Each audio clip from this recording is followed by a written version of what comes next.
With the help of Hashem, we are learning Yoma Daf Nun Aleph. We left off on Daf Nun Amid Beis. We have on the top of the Amid the inquiry, the boya of Rabbi Elazar. We are learning about the par, the bull that the Kohen Gadol has to buy out of his pocket. And it's used to bring atonement to him and also to the other Kohanim. We want to understand how we classify this bull. Now, firstly, we have a machloikas tanoim b'chlal, whether we consider this to be a korban yachid, or on the other side, either a korban sibur or a korban of shutfim. Rabbi Elazar's boya is according to those who opine that the par has the status of a korban yachid, and that is certainly shitas Rabbi Meir, as we had a Mishnah Brais on Daf Nun Amud Aleph. So according to that opinion, even it being a korban yachid also leaves room for, is it mamash a korban yachid? And therefore, one will be able to use it as the source of a temura to make a substitution korban, which is really something that one may not do. A temura can only come from a korban yachid. A korban of shutfim, a korban sibur can never be used to make a temura, and if one made such a declaration, it b'chlal won't be effective. Or even according to the opinion that holds that the part of Yom Kippurim is considered a korban yachid, nevertheless, it's not mamash a korban yachid, and it can be used as the source of a temura. This is the boya of Rabbi Elazar. Now we're going to really spend we're going to continue. We left off on Daf Nun Amud Beis. We're going to review the Braisa. We're going to go back and forth, and ultimately we will not be able to come to a resolution, not from the Braisa, nor from other approaches to the boya of Rabbi Elazar. Now, because of this conversation, we're going to go into Pesach Sheni. We're going to have the Machloikes Tanoim. Pesach Sheni certainly overrides Shabbos. Question will be whether Pesach Sheni also overrides Tumah, which is very interesting because you think about it. Why didn't you do Pesach Rishon? Well, one of the reasons that the Torah writes two reasons, is a person was Tamei. So imagine there are those who hold that Eina Chanami, if a person is Tamei, right, and it's only a minority of the community, they are deferred to Pesach Sheni.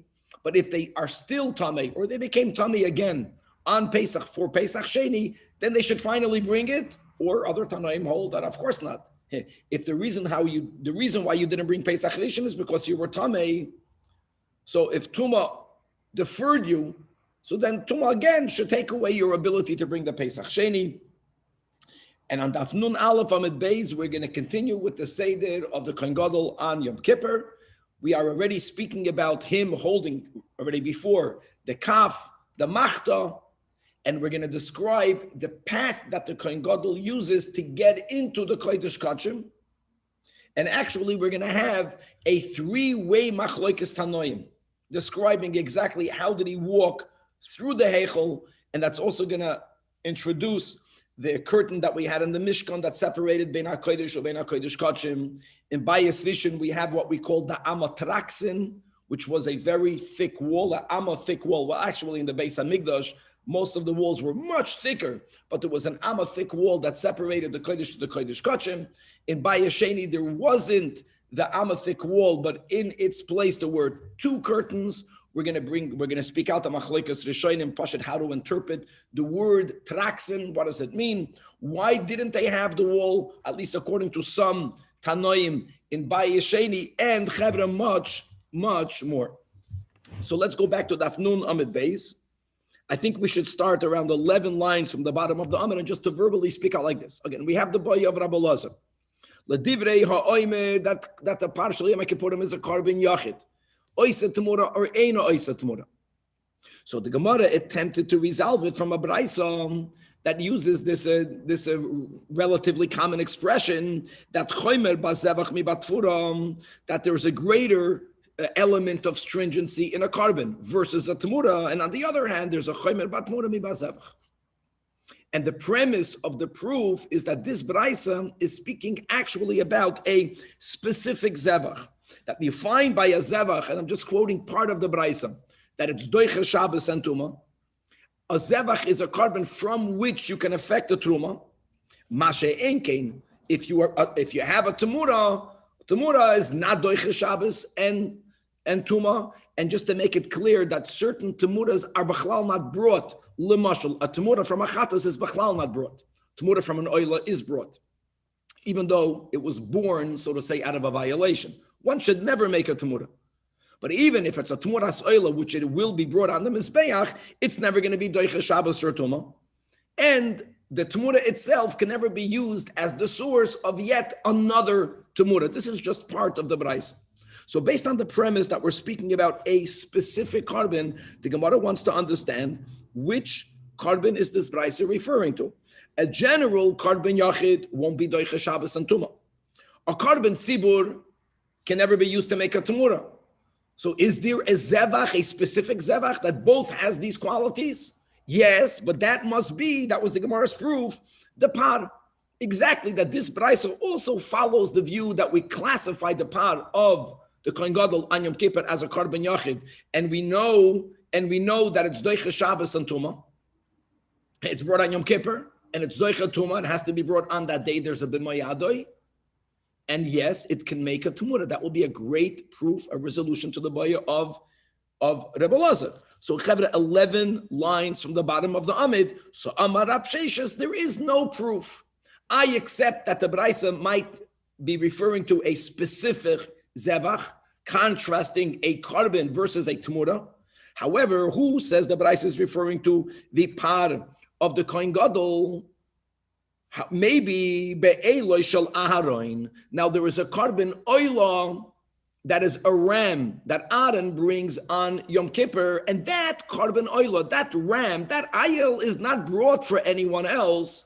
It's certainly more a carbon yachid. It's also doicha Shabbos and tuma because it has to be brought on Yom Kippur. That's gavaldik. And if that is the zevach that the Braisa is referring to, then coming back, we don't have any solution to Rabbi Lazar, because even though the pot is bought out of pocket, but it's certainly also brought to Echav HaKayanim, Am Kedushecha. V'haraya, the Vidu Sheno is specifically about, not only about him, but about all the other Kohanim. So the question remains open. And now the Gemara continues, and Hachi Name Mistabra, that the Zevach that the Braisa is referring to is not to the par, but yes to the Ayel, because the Isal Kadaitach, that it is referring to the par. The Braisa in the first clause, when it's speaking about Chomer Bazemach Mi Batfura, concludes, Masha Enkin Betmura. Now that doesn't make sense because it's mashma enkin betmura, that the tmura from this zevach doesn't override Shabbos and Tuma and cannot be used to make yet another tmura. That's not correct.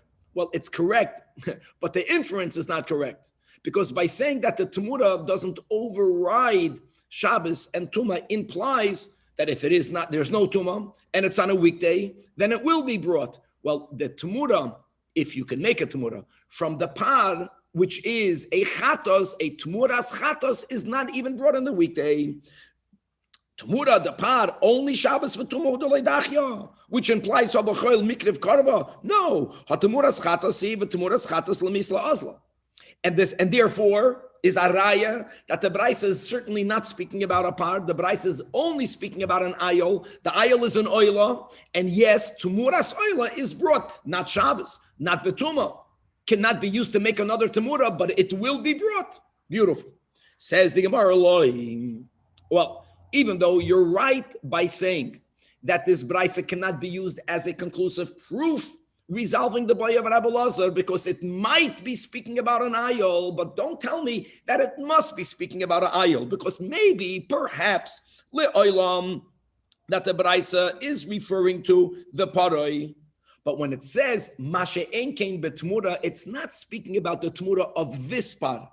Umay temura, shem temura. In other words, generally, a temura won't override Shabbos and Tuma. Generally, there are temuras that are brought, which is a temura of an oila, which is a temura of a shlamim.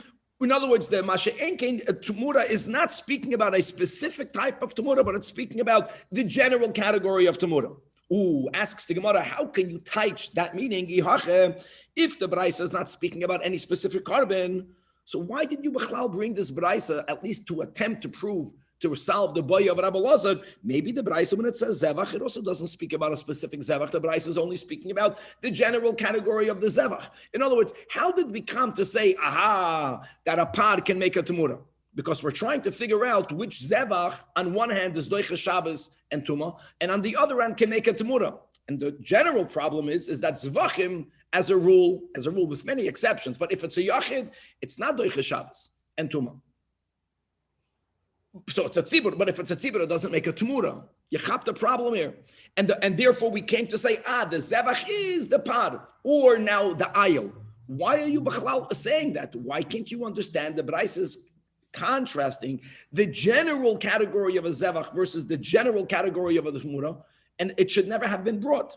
So the Gemara says, no. Shem zevach loikatani. This Braisa, when it's speaking about zevach, is not speaking about the general category of a carbon, and it is speaking about the general category of a Temura.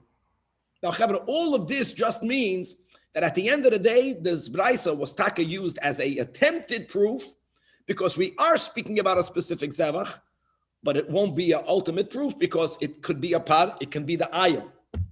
But let's first prove why the Braisa, when it speaks about the zevach, unlike the Temura, it's not speaking about the general category, mimai, because midiktani, in the second clause of the Braisa, that there is a choimer mibat Temura, that what is more stringent? What's the more stringent element that we find by a Temura? Shatemura chala al balmum kavua, that even if the animal prior to being consecrated already has a permanent blemish, and if you were to consecrate it as a zevach, it would never be imbued with any kedushas haguf. True, it would have kedushas mamain, but therefore, when you are going to be paid it, it's going to go out fully l'chulen. A Temura, even if it had before your sinful declaration, let this animal be the Temura, it had a balmum.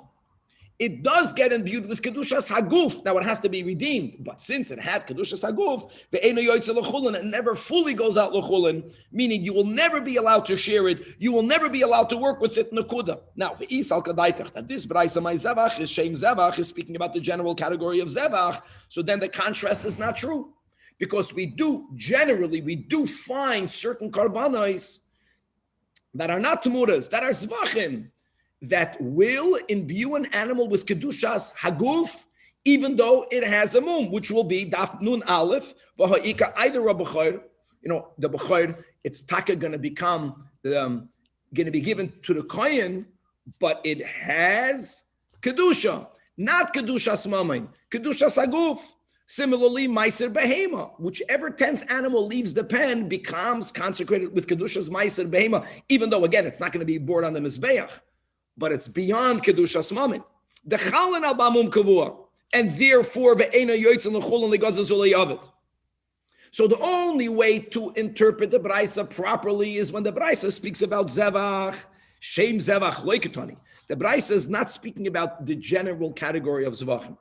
The Braisa is saying like this, Chavra, that there is a specific type of zevach that has a greater stringency than the general category of Temura. Yachap, that's how you have to learn the Braisa. There is a specific type of zevach that has a chumrah, that has a certain element of stringency more than the klal, than the general category of Temura. Now, what zevach is the Braisa talking about? Again, if the only option would have been par, then this Braisa taka would have been a resolution to the baya of Rabbi Lazar, but think about a counter, so it could be an ayol. Now, why would the Braisa not be consistent? Why is it that when we speak about the Temura, we're speaking about the general category? Why is it that by the Zevach, we have to be speaking about a specific? Umayshna Temura explains the Gemara, it makes sense. Because Shem Temura Achasi means that all of the Temuras share or are subject to the same set of rules. All Zevachim are not subject to the same set of rules. Ve'haraya Zevach, just for example, in other words, we're speaking about the rules of the Braisa. So when you speak about that a Temura can never be owned by a Tzibur, that's correct. That's a general, that's correct. A Temura, a Tzibur, right, can never make. It can be owned by a Temura. It can never be brought on Shabbos or on Tumah. A Temura always could be made on a Balmum, not to be offered on the Mizbech, but it's going to be effective. In other words, Taka, the rules that this Braisa is referring to are consistent by all of the Temuras. The rules that this Braisa is speaking about, a Zevach, is not consistent by all the Zvachim. I'm not speaking about all of the rules of Karbanis. Of course, all the rules of Temur are not consistent. Temuras Chatas is Lemisa Azla. Temuras Eila is brought. We're speaking about this, what this Braisa is focusing on. And all the rules of Zvachim are not consistent because this Braisa is speaking about the concept that if an animal is a Balmum prior to being consecrated, and this Braisa says that it's not Chal, there's no Kedushas Haguf by Zvachim, that is not true by all the Zvachim, like we just mentioned. That B'chayr and Meiser are Chal. There is Kedushas Haguf, even though the animal has a mum. Zevach Ika B'chayr ve'Ika Mais. Okay, says the Gemara Vayter, have 4 lines on the top of the Amid, Uler Apsheshes, based on the Braisa speaking about a specific Zevach. And the only way that we knock out the Braisa of being approved to Rabbi Lazar is by saying that the Braisa is not speaking about the par, or at least perhaps not. But what was the alternative that Rab Sheshes offered? The ayil, which is a nice alternative. Asks the Gemara, I have a better alternative. Let's not forget that the Braisa uses the word zevach.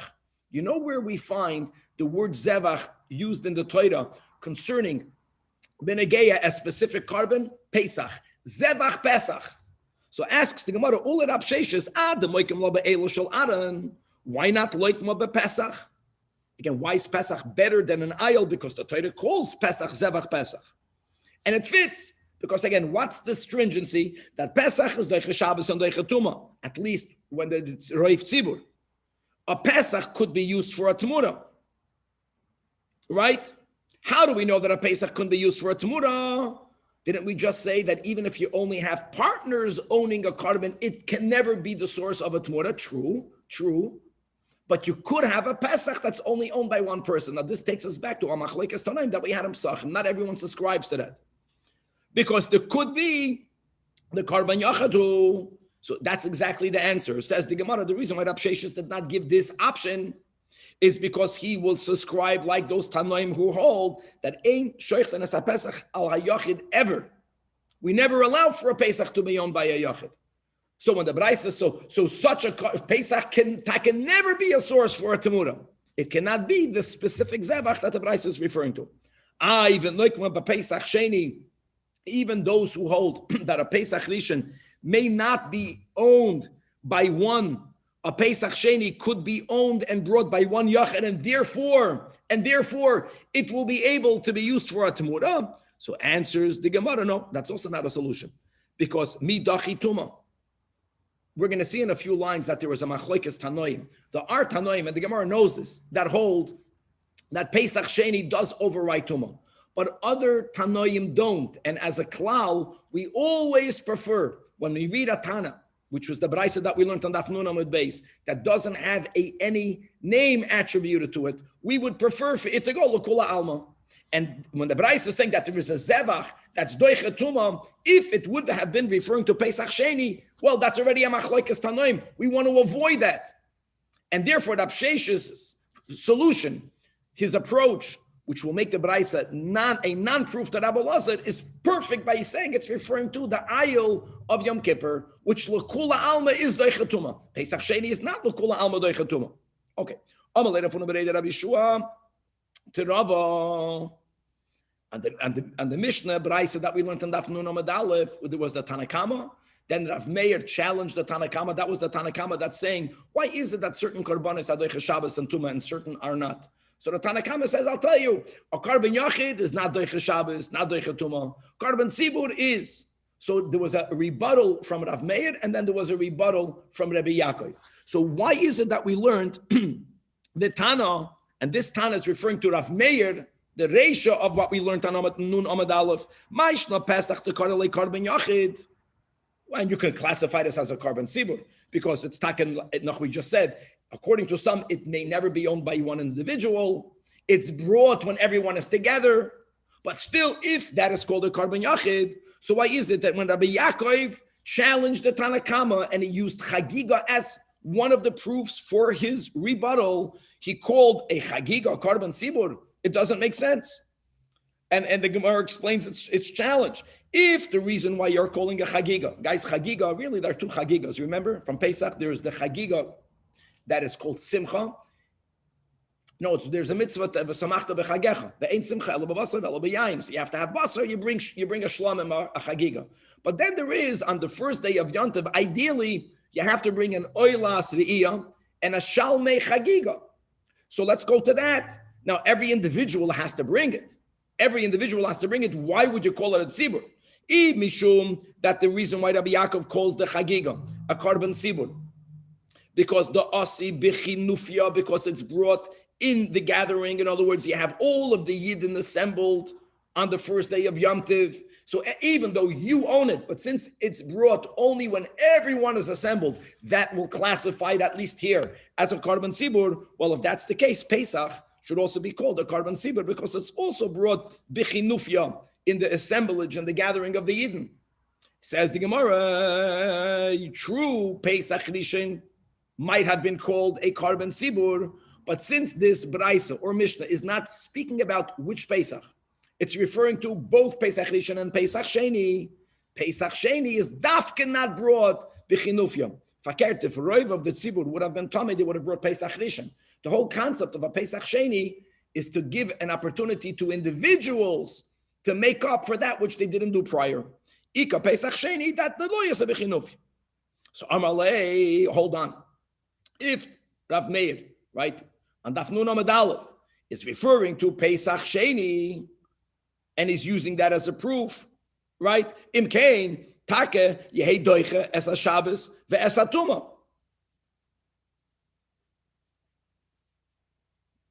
So he tells him, and in reality it doesn't. That's the premise of the question. So the Gemara says, no, that this Tana holds that Take in. It is Doiche. It's Doiche, not only Shabbos, that's for sure, it's even Doiche Tuma. And now we're going to quote the Machlokes Tanoi. And Keman, the Omar Dochi, the Tanya Pesach Sheni, Doiches HaShabbos. Everyone holds that it's Doiches Shabbos. However, the Tanakama, Rabbi Yehuda holds, Ve'enu Doiches HaTuma. I'm sorry, Tanakama holds not Doiches HaTuma. Rabbi Yehuda says, Av Doiches HaTuma. Explains the Gemara, what's underlining this Machlokes? My Tama, the Tanakama, Amalach. He says, I don't understand. If Tuma would be a non-problem, then this Yid would have brought Pesach Rishon. Mepnei Tuma, the because of Tuma, he was not allowed to bring Pesach.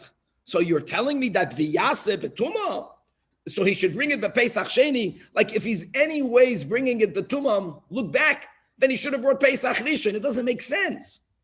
However, Rabbi Yehuda Amalach, first of all, by the fact that it says in Parshas Ba'aloischa Amar Kram that Pesach Sheni should be made, Kechol Chukas HaPesach Yasa Oisoi. And my friends, we know that there are times that Pesach Rishon is brought betuma, not always, sometimes, and that is when Roiv Tzibur Tamei.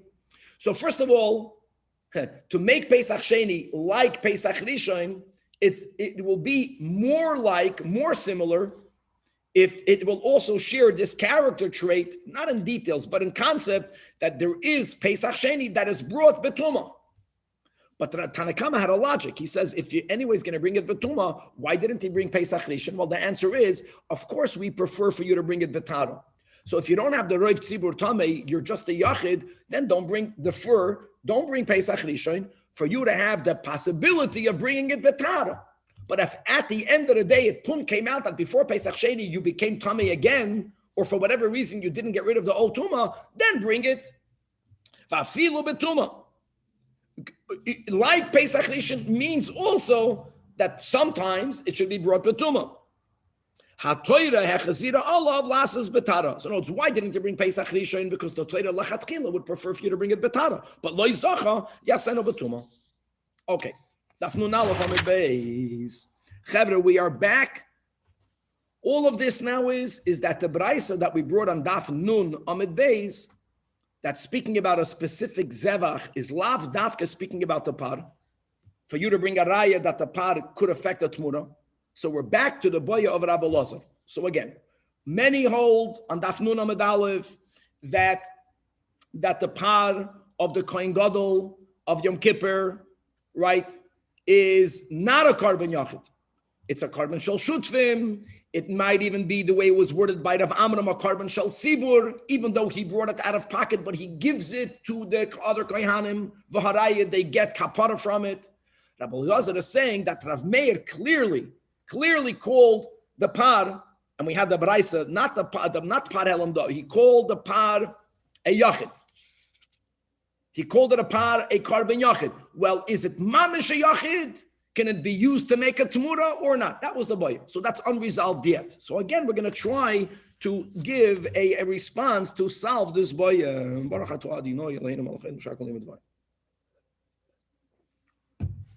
The tape clay. Why don't we resolve the bayam based on the fact that in the portion of Achrei Mois, the Torah writes 3 times that this par, that this bull, belongs to him. The first time the Torah writes Asher Loi, it must be his own. Amar Achmana. So from that we learn Mishaloi Humevi. That's din number 1. The time, Mishaloi Humevi, and as we'll see in a moment, from the din that it's his, L'chaura, it should mamish be a Karben Yachid. Certainly L'divrei Ha'omer. The Tanya Asher Loi.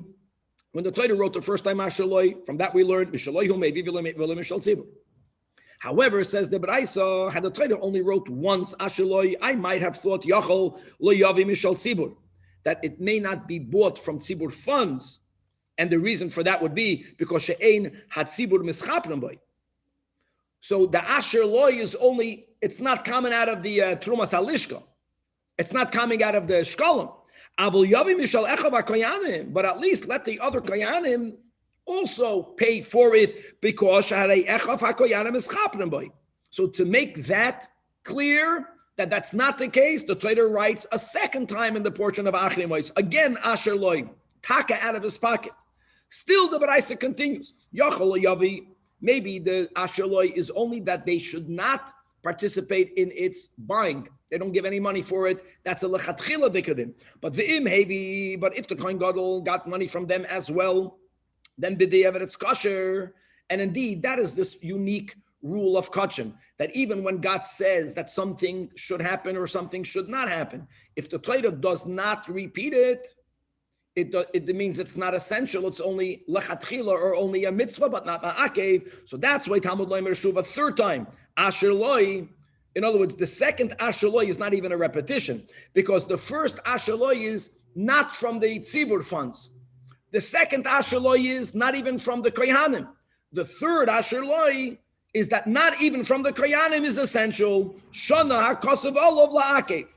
Okay, so it asks the Yomara, when you learn such a Braisa and you see how it's so essential that no financial participation may come from anyone else, it must be mamish his, the Kohen Gadol's.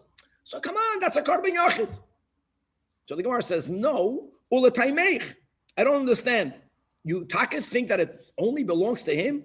That Echav HaKoyanim, all of the other Koyanim, ilav the konu bigavei, if they would not have any type of kinyan in it, not that they're paying for it, but if they have no shaykhs to it, heichem mechaper lahu. Guys, there's a rule: a karben only affects kapara for its owner. I mean, that's the whole premise of the whole shkolim that we learned. I want to get a kapara from the karbanis sibur, those who bring kapara. I have to participate with it financially. If you have no skin in the game, then it's not going to be mechaper for you. Now, it doesn't always mean you have to pay for it. It could mean that you pay for it and you bequeath it to me. But I have to, at the end of the day, have some sort of ownership in it. So again, that's why just because the money part of it must come only from the Kohen Gadol, li'ikuva, it doesn't respond to the boya of Rabbi Lazar. Elo shani begaza di Aaron, this type of ownership of the bull, we're speaking about the bull, is different from other karbanis. Normally the rule is, if you want to own it, buy it. Here there's a rule that only the Kohen Gadol should buy it, but the afkerei rachmana legabe echav hakoyanim. The afkerei means not that they take it away from the Kohen Gadol, but the Kohanim become some sort of partners in it. So Eibazoi, Hachinami, Gabetmura, Nami, Shani Begaza di Aaron, this type of ownership, even though it only was bought out of pocket from the Kohen Gadol, the afkerei rachmana legabe echav hakoyanim. Now, don't forget just to say the words that we had still on Nun Amid Beis, a Gavaldic concept that one still might look at it that a taka fully belongs to the Kohen Gadol. The concept of the afkerei means that there's this, remember this floating kapara that we spoke about.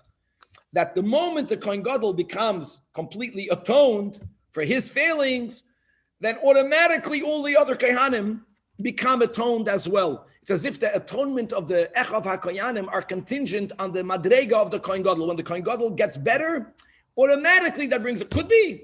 If that would be the pshat, then it's tak a Kohen Yachid, a Karban Yachid completely, and then it can affect the Tamura. Or that's the Boya. Maybe that the Torah was mafkid it, and we're not going to call it like Rava says, you can't call it a Karban Sibur, okay, but call it a Karban of Shutfim. In other words, it's a Karban Yachid and a Karban Shutfim at the same time, and therefore it cannot affect the Tamura. So the Boya of Rabbi Lazar remains unresolved. Yavaldik.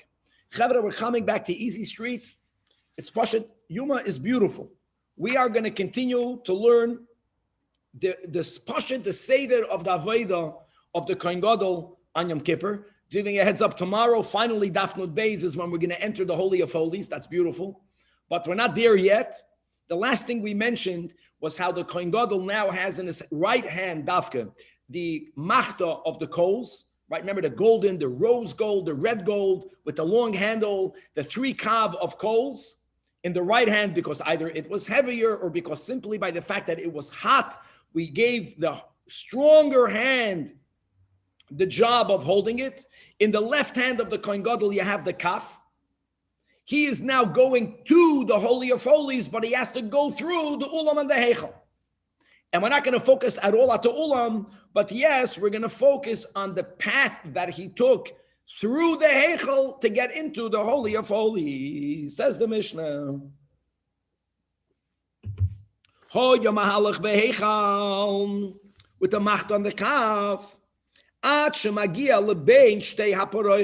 Here we are introducing, where is Kevan, where is Abdani? Let's get some pictures up. So what do we have over here? The Mishnah is saying clearly that Babizman by Yesheni, you had two curtains separating the Kodesh from the Kodesh Kachim. Now let me just speak out what we will learn in the Gemara in a moment. In the Mishkan, clearly there was a paroiches, there was one curtain that separated between the Heichal, which is also known as the Kodesh. In the Heichal, we had in the middle the Mizbeach, we learned about that. We learned that we had on the right, and we have to get used to just the directions, that we're going from east to west. So right also means to the north. That if you would look to the north, you would see the Shulchan. The Shulchan was in the Tzafah. If you look to the left, you would see the Menorah. Bisman Bayis, Rishoin, we're going to even review this a little bit today, just to remember that Shlomo HaMelech, B'Nevuah, Ruach HaKodesh, added an additional 10 shulchanos and an additional 10 menorahs. And let's not forget, my friends, that we already learned the machlokes, whether they were placed, all of these additional shulchanos and menorahs, whether they were placed east-west or north-south.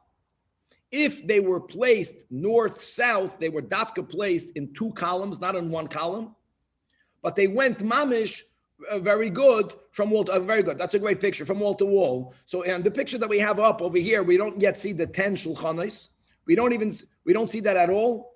This shita follows the Tana that holds that the menorah was placed north-south. Everything that we're saying here is not L'Kula Alma. But what's very important is like this, that Bisman Bayesheni, that we didn't have, according to some Tanoim, we had 2 curtains. We did not have a wall. L'Kula Alma, there was no wall. But there was a machlekes Tanoim whether there was 1 or 2 curtains. Now you will notice that the curtain through which you entered the Holy of Holies, the curtain closest to the Kodesh Kachim, had its opening on the northern side. No one debates that. According to the Tanoim that hold that there was only 1 curtain, even Bisman Bayesheni, then the opening was on the northern part. According to the other Tanoim who hold that Bisman Bayesheni, there was a double curtain. So then, the innermost curtain had the opening on the north, but the outermost curtain, the curtain through which the Kohen Gadol would have to go through first, the opening was dafka on the south. Now, another thing to speak out that's not in this picture. Bisman Bayis Rishon, there was a wall. The wall was in the place of these 2 curtains. It was 1 amma thick wall. Bisman Bayesheni, they couldn't build a wall for a technical reason. Like we mentioned before, if you can see the walls inside the Heichal, the walls of the building were really very thick. They were 5 amas thick. Remember, we learned this a lot in Midrash. The wall in Bayis Rishon that separated between the Kodesh and the Kodesh Kodshim was 1 amma thick. How tall was the Bayis Rishon? The ceiling was 30 amas above the ground. So when people, we don't need this picture, when people would build a wall, think about it, the taller the wall, the stronger it has to be. Bisman Bayesheni, the ceiling was 40 amas tall. This is even before Hurdas came and refurbished and made the Bayesheni much taller. That additional 10 amas, so to say, checkmated the wall, because to make a wall that's strong enough to stand, to be sturdy, even though it's 40 amas tall, you would have to make it more than an amma thick. And we were unable to make it more than an amma thick because all of the dimensions of the Beis HaMikdash, beginning with Bayis Rishon, right, was given to David and to Shlomo al pi Ruach HaKodesh, al pi Nevuah. Here we're using general Ruach HaKodesh Nevuah and the general categorization that this was mamish divinely inspired. And we know that, let's go east-west, the east-west dimension of the Kodesh has to be 40 amas, and the east-west size, open space of the Kodesh Kodshim has to be 20 amas. And there was this one additional amma for you to build a wall in between one and the other. But if you're going to build a wall taller, you'll have to make it thicker. It's going to eat up either from the Kodesh or from the Kodesh Kodshim or from both, and that's something that we may not do. So they needed to put up a curtain. Now, we can't eat up the space, but why not put up one curtain? And that will be one of the topics we'll be learning right now. Even though it would mean, well, you can make a curtain that's an amma thick. Now, when there was a wall there, Bisman Bayis Rishon, and the opening of the wall was always in the northern part of the Heichal, many hold that there was also a curtain that would disallow someone in the Heichal to physically see into the Kodesh Kodshim. Even though if you would look in from that angle, unless you come really up close, you would not see the Aron HaKodesh, because the Aron HaKodesh was placed exactly in the center. Nevertheless, for tznius, some hold that there was a curtain closing it off. Similarly, when those Tanoim who hold that Bisman Bayesheni, there was also only one curtain whose big opening was on the northern side, there are some that hold there was something else that was hung that would obstruct the vision, and others hold that no. They hold that it was mamish visible. That means that there was an opening. I don't know how wide the opening was, but if someone were to stand mamish on their northern wall, then they would be able to see into the Kodesh Kodshim, and all of that will be negate to our sugi. So let's come back into our Mishnah. Our Mishnah is following beginning with the Tana that holds, but Bisman Bayesheni, there were 2 curtains. So he would come lebein shtei aporoiches. Hamavdilas bein Kodesh ubein Kodesh Kodshim. And now the Mishnah adds another detail that how much space did you have in between these 2 curtains? 1 amma. However, Rabbi Yosi Omer that loy hoysasham ela pareches achas. Wow, this is really amazing. We're not that far away from Bisman Bayesheni, and we have a machloikes tanoim begashmius regarding the structure of Bayesheni. This is not the first time. If you remember, we also had that big machloikes between the Chachamim and Eliezer ben Yaakov. Right? Was there an amma step separating the Ezras Yisrael and Ezras Kohanim? Remember that whole topic? Whether the Kohen who would shech the paraduma, whether he can see through the open door in the Mizrach, the Koisel HaMizrachi from Harabayis, or whether no, they would have to build the lintel and no wall over the lintel because you would have to see over it. Then another machloikes.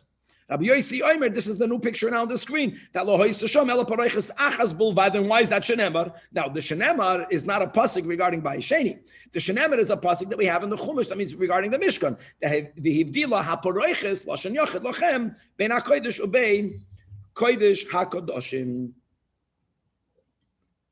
So asks the Gemara, hold on. Rabbi Yosi has a pasuk shapir ka'amaluhu Rabbi Yosi l'Rabbanan. One paroiches answers the Gemara, explaining the Tanakama, which is Das Rabim, the Chachamim, the Rabbanon, Amrilach, Hanemili, Bamishkan, but Bamigdash Sheni, and again, that's the step that Bamigdash Rishon that was designed by God given over to David and to Shlomo, the space that needed to be used in between Kodesh and Kodesh Kachim was a Amma space, because if you would have less than an Amma, then the dimension of the Kodesh would be more than 40 Ammas. The dimensions of the Kodesh Kachim would be more than 20 Ammas. We're speaking east-west, west-east. And for it to be exactly with the measurements that God said, there was one Amma meant for the division. And that, there was a wall built. And that wall is called, right, the Amma Terak. And just to speak out, that Rashi writes that the word Terak means within, and the word sin means without. And the reason why they call it Alma Teraksin is because the Chachamim had a doubt. How do you define that Amma? Does that Amma have the status of the Kodesh, or does that Amma have the status of the Kodesh Kachim? Not long ago, we spoke out the same question regarding Kedushas Harabayis begins, Machlan Leviyah begins beyond the walls that separate the Harabayis. But what about the wall itself? And as we spoke out, that's really Negei Lamaisa, because someone who only has Tumas Keri may not go on Harabayis. Can you put your finger in the Koisel? Can you even touch the Koisel? In other words, we have this question. It's clear from one side, eastern side of the wall, Kodesh. Western side of this wall, Kodesh Kachim. What's the status of the wall? We didn't know. So that's one of the... I understand, Rabbi, if they had a wall in the Bayis Rishon, why not just build a wall in the Bayis Sheni? What does the doubt of the space matter? I explained that because since, well, first of all, the status of the wall, we didn't know what it is. There's no practical nafkamina. The Bayis Rishon ceiling was 30 amas tall. So we only had one amma to build a wall, which is all we needed to build a sturdy wall that can go up 30 amas. The moment you went taller, you needed more space, and you were not allowed to eat up space from anywhere. Now, Abba Migdasheni, since that's just for, so Tanach either means it's just a lashon used to connote that we had a suffix, whether it had the kedusha of within or of without. And Tosfos writes that the word terak means to close, and sin from Sinai. Since we had the Luchas Abriz, so it was the wall that closed, just a lashon of the wall. In the Mikdash Sheni, we certainly did not have the wall. There wasn't the Amatarax. Uba Mikdash Rishon, only there Huda Havai, and now the Gemara is speaking out. They stop Kalul Rabbanon, Bekedushase, that Amma space, Ikelafnim, Ikelachutz. Now this is very significant, because since Bisman Bayis Sheni, we were unable to build a wall. So if we're going to only have one paroiches, we would not know where to put it.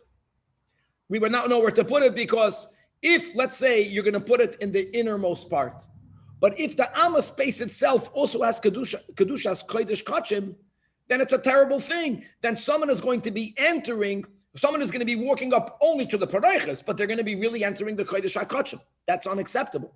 Likewise, in reverse, why didn't you say just put the paroiches closer to the Heichel, closer to the east? That's also not okay, because then you can be standing, thinking you're standing in the Kodesh Kachim, and you're not. On top of that, the paroiches' purpose was to be by the boundary separating between Kodesh and Kodesh Kachim. Forget about you walking there. If the paroiches is not on the boundary, then the paroiches is not placed where it has to be. It's not bein Kodesh l'Kachim Kachim. So the solution is, this is all the Tanakama, the Chachamim, that they made two curtains. So one was, so to say, where the easternmost part of the Amataraxim was Bisman Bayis Rishon. The other curtain was where the westernmost part of the one wall was Bisman Bayis Rishon. And yes, there was an area for the Kohen Gadol to walk in between it. This also resolved, according to the Shita, that no one was able to see from the Heichel inside the Kodesh Kachim or vice versa. Lakula Alma, the opening of the innermost curtain was to the north, and therefore, if there were two curtains, according to the Shita, the opening of the outer curtain was towards the south. And based on all of this, we'll better appreciate now the three-way Machlokes Tanoim. Tan Rabbanan, we learned what was the path that the Kohen Gadol took. That Bein HaMizbeach L'Menoida Hoya Ma'alech Divrei Rabbi Yehuda, he would walk on the southern side of the Heichel, or when he would walk in, again, I'm just going, since he's going from east to west, on the left side. But very interestingly, he didn't walk in and just walk straight all the way on the southern wall. And the Gemara is going to ask, why not? So as you would see, he would walk, so to say, in between the Mizbech and the Menorah. Then he would have to make a sharp left. And he would go all the way to the opening of the first curtain, which is on the southern side. And then he would walk through. These are the words of Rabbi Yehuda. Rav Meir says, no, he would go to the right. And here again, not mamish on the right, not like this picture. That's the wrong picture. Bein shulchan hamizbeach. Oh, that's the picture. He would again walk on the northern side, but not all the way by the northern wall. Here, the picture already describes the explanation for it. All right. So he would walk in between the shulchan and the mizbeach, or in between the mizbeach and the shulchan, the lashon the shulchan and mizbeach, and then he would make a sharp right, allowing him to enter, as the picture already is telling you that Rabbi Meir opines, like Rabbi Yossi, that there was only one curtain, even Bisman by Yesheni. And Lekula Alma, the curtain that goes into the Holy of Holies, had its opening on the right, on the north. However, V'yesh Oimrim, now this third shita holds, similar to Rav Meir, that he went in the northern side of the Heichel. But he didn't make this convoluted path. No, he went like that, this picture. Ben Shulchan L'Kois Amachayim. It's the easiest way to walk. And how many things did we already learn? Like, for example, he shechted the par, where ben ulam lamizbeach. Why didn't you shecht it closer to the Ezras Yisrael? Achul shada kohen gadol. Don't forget, we're trying to make everything simpler, so that's certainly the simplest path. Now, the Gemara explains. Let's go backwards. Man yesh oimrim. Rabbi Chizda says, I'll explain to you the yesh oimrim. The yesh oimrim is Rabbi Yossi, because if the yesh oimrim would have been the Tanach or the Chachamim of our Mishnah, it wouldn't work. According to the Tanakh, that there was a double curtain. Well, the first opening is dafke to the left on the daring. Since he is following the sheet of Rabbi Yossi, there was only one curtain, and therefore Lekula Alma, that innermost curtain, or only one curtain, had the opening to the north. So first of all, he's going on the northern part. The Amar Pischa B'Tzafin Koi. And Rabbi Yehuda, the first tan of this brayso that says that he walked in the south, it's also clear. He follows the sheet of our Chachamim. There was a double curtain, and the first curtain's opening, if there was a double curtain, was in the south. Again, there's no debate about that. So he walked already on the southern side. The question is, how do you explain Rabbi Meir? But Rabbi Meir, however, come on, Sviralei. Ike Rabbi Yehuda Sviralei. Then Neil ke Rabbi Yehuda. Walk all the way like Rabbi Yehuda. Ike Rabbi Sviralei. Neil ke Rabbi Yossi. Answers the Gemara, even Rabbi Meir holds like Rabbi Yossi. Not like the Chachamim of our Mishnah. There was only one opening. There was only one opening, and the one opening is in the north. However, like we explained, now even though that our Mishnah is generally recording by Yesheni, but this is in reference to what happened Bisman by Yisrisha. Amalach, since the 10 additional shulchanos that King Solomon introduced into the Heichel, by God's instruction, and all of the shulchanos, my friends, have to be placed in the northern half, right? Shulchanos b'tzafain. If, and according to those who hold that the direction of the shulchanos, guys, we learned about this, is not east-west, but it was north-south. So you'll chop already that if it was north-south, there could not have been one row of shulchanos. You needed to break it into two rows to guarantee that all of them are in the right side, are in the northern side. And even by dividing them into two columns, for them to still be in the right side, they have to be mamish put all the way to the wall.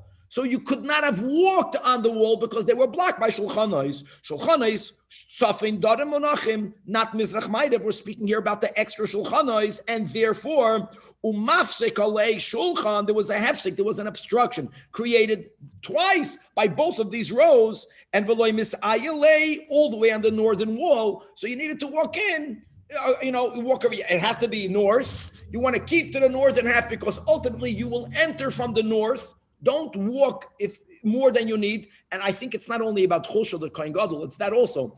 It's, you're not allowed to enter for no purpose. You can't just wander in there. You have to walk, the quickest path.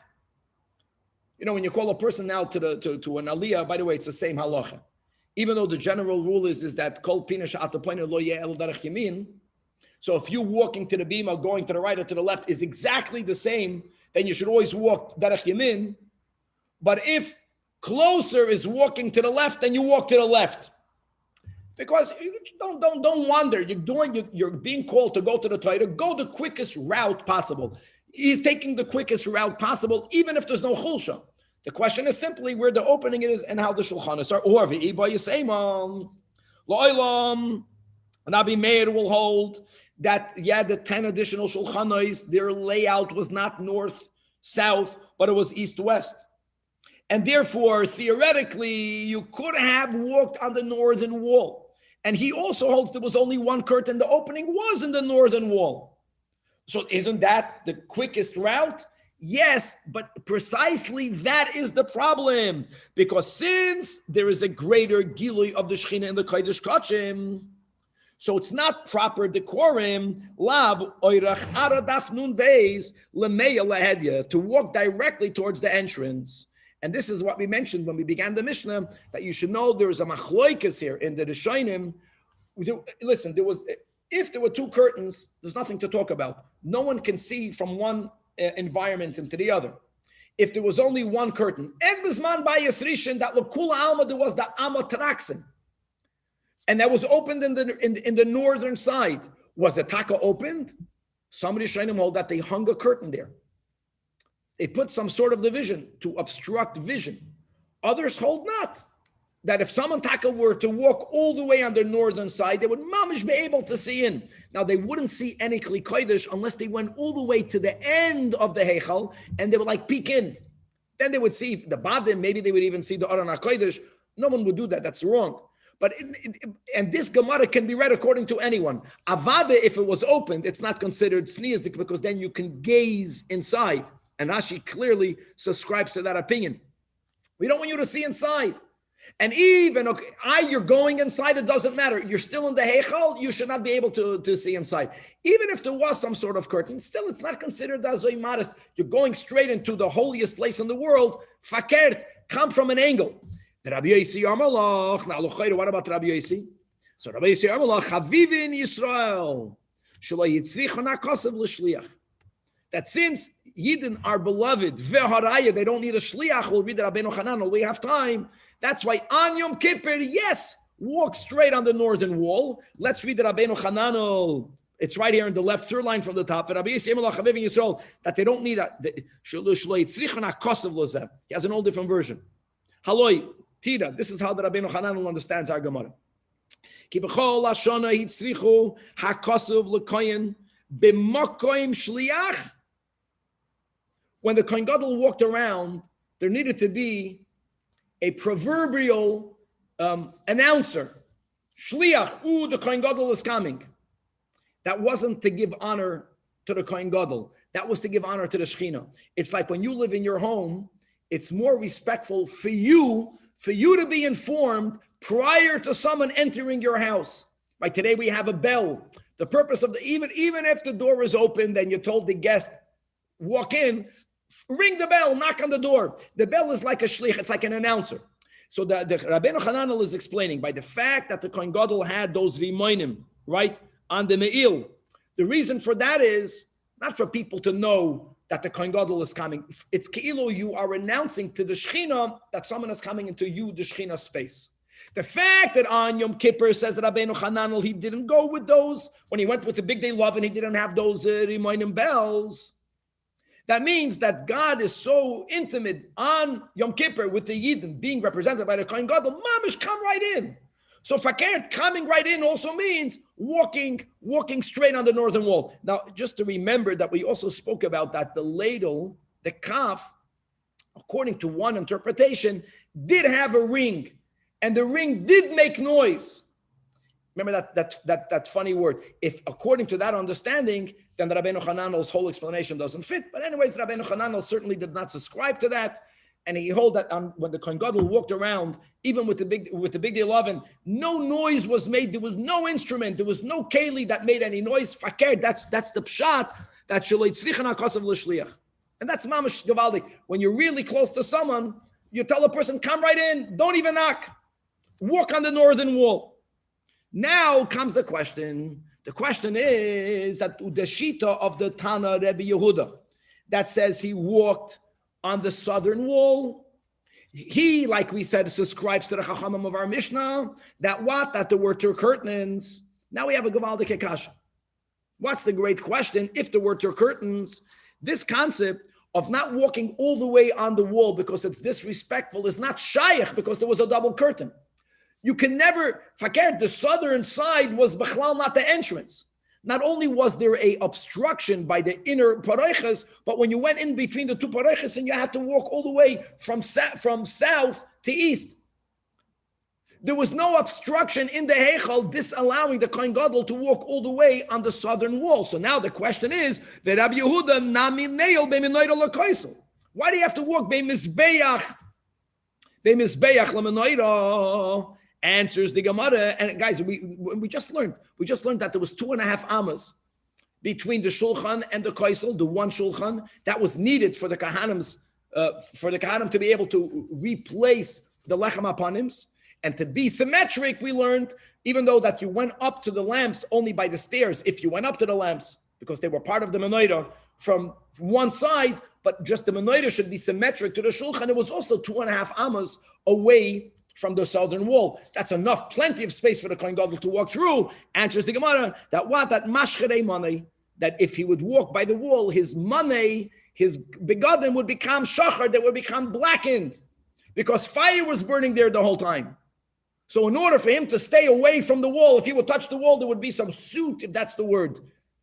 So go in between the Mizbech and the Menorah. And how beautiful, Al Pi Chasidus, you think about it, that south, Menorah, Chesed is white, right? Gavura is red. Oh, but the closer you get to God, the more Gavura is good for you, is expected of you. When you're already entering the Kodesh Kachim, excess chesed in that place, not enough gevura is actually black. Got to go a little bit at least to the north, a little bit more discipline, right? And when Mashiach will come and there'll be a greater gilui of godliness, Dafka halacha will be like Beis Hillel. Chavra to be continued. I'm sorry, halacha kipei Shammai. Thank you. Wow, what an ending. Guys, tomorrow we're going into the Holy of